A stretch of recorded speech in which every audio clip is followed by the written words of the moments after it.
সুপ্রিয় দর্শক মণ্ডলী, আজকে এসেছি আমরা করারহাট বাজার, যাকে বলে মিরেশ্বরের ঐতিহ্যবাহী এই করারহাট বাজার এক সময় ছিল।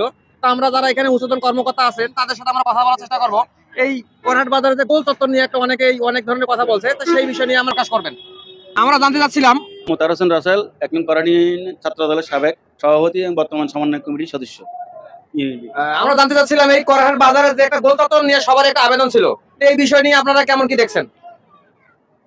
আলহামদুলিল্লাহ, ইতিমধ্যে আমাদের এই উত্তর চট্টগ্রামের ঐতিহ্যবাহী ক্লাব উদ্যান ক্লাবের সার্বিক তত্ত্বাবধান এবং ইউনিয়ন বিএনপির উদ্যোগে আমরা একটা সিদ্ধান্ত নিয়েছি, এখানে গোল চত্বর হবে, আল্লাহর নাম লেখা একটা সিম্বল থাকবে।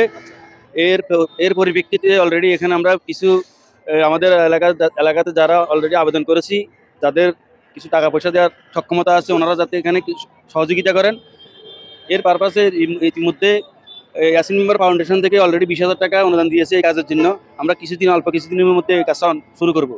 এখানে আল্লাহর লেখা একটা সিম্বল থাকবে, সার্বিক তত্ত্বাবধানে এক নং করারহাট বিএনপি এবং উদ্যান ক্লাব। বিসমিল্লাহির রহমানির রহিম। এক নং করারহাট বাজার যেটা, এটা উত্তর চট্টগ্রামের ঐতিহ্যবাহী একটা বাজার। এটা সর্ববৃহৎ বাজার উত্তর চট্টগ্রামের কয়েকটা বাজারের মধ্যে এটা একটা বাজার।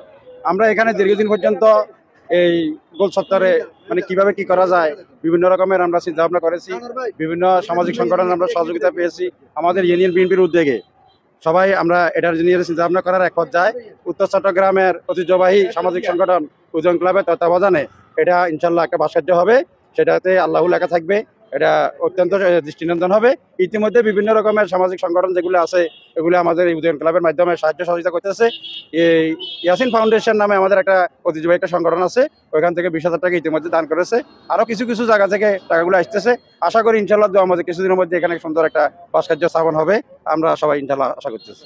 আমাদের ইউনিয়নের প্রত্যেকটা মানুষ এই গোল চক্করের কারণে, গাড়ির চলাচলের কারণে এবং আমাদের ঐতিহ্যবাহী রামগড়ের দিকে আমাদের যে বর্ডার রোড গত জীবনে আমরা শুনেছিলাম এটা একটা বর্ডার রোড হবে, আবার এই দিক থেকে করারহাট থেকে মোহাম্মদ আলী পর্যন্ত সংস্কার চলতেছে। ধারাবাহিকতায় আমরা চাইতেছি এখানে একটা গোল চক্কর হলে আমাদের এলাকাবাসীও উপকৃত হবে এবং করারহাট বাজার একটা সৌন্দর্যবর্ধন হবে। আমরা জানতে চাচ্ছিলাম যে আগে মিরেশ্বরের ঐতিহ্যবাহী একটা বাজার ছিল, কালের পরিবর্তনের কারণে বাজারটা নষ্ট হয়ে গেছে। আমরা জানতে চাচ্ছি এই আগামীতে ব্যবসা বাণিজ্য সচল হবে, এইটা বিষয়ে আপনারা কেমন কি মতামত? আমরা রাস্তার কাজ সংস্কারের জন্য অলরেডি কাজ চলতেছে। আমরা ইউনিয়ন বিএনপির পক্ষ থেকে আমরা চাইতেছি যে বাজারটা একটা সুন্দর পরিবেশে সবাই ব্যবসা বাণিজ্য করুক এবং বাজারটা সংস্কার হোক, এটা আমাদের দাবি। আমি জামশেদ আলম ফারুক, এক নং করারহাট ইউনিয়ন যুবদল আহ্বায়ক। আমাদের যে ঐতিহ্যবাহী বাজার করারহাট, এখানে আমাদের শহীদ রাষ্ট্রপতি জিয়া রহমানের যে স্বাধীনতা ঘোষক শহীদ রাষ্ট্রপতি জিয়া রহমান, এখান থেকে আমাদের 11 নম্বর সেক্টর থেকে এখান থেকে যুদ্ধ করেছে, যেমন সুপুর ব্রিজ। এটা হলো ফেনীর সাথে একজাস্ট এই করারহাট বাজারের সাথে। আমরা এক নং করারহাট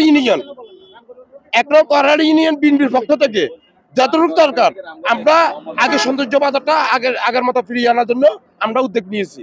আর এখান থেকে আমাদের চলাচল এই যে করারহাট ট্রানজিট, এখান থেকে খাগড়াছড়ি, এখান থেকে পেনি, সাবেক প্রধানমন্ত্রী খালেদা জিয়ার এলাকা, করারহাট এমন একটা জায়গা ট্রানজিট এলাকা, এখান থেকে আপনার সব সুযোগ সুবিধা ভোগ করতে, এখান থেকে চিটাগাং যেতে পারবেন, খাগড়াছড়ি যেতে পারবেন, ফেনী, ঢাকা যেতে পারবেন।